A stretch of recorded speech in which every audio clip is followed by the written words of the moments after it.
To replace the right freezer drawer slide rail in your refrigerator, first remove the shelf and slide out the drawer.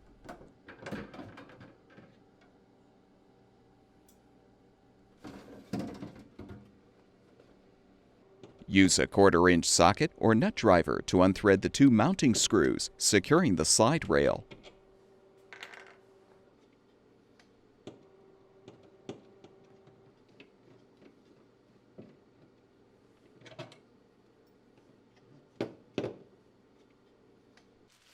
Install the new slide rail by positioning it on the liner. Then thread and tighten the 2 mounting screws.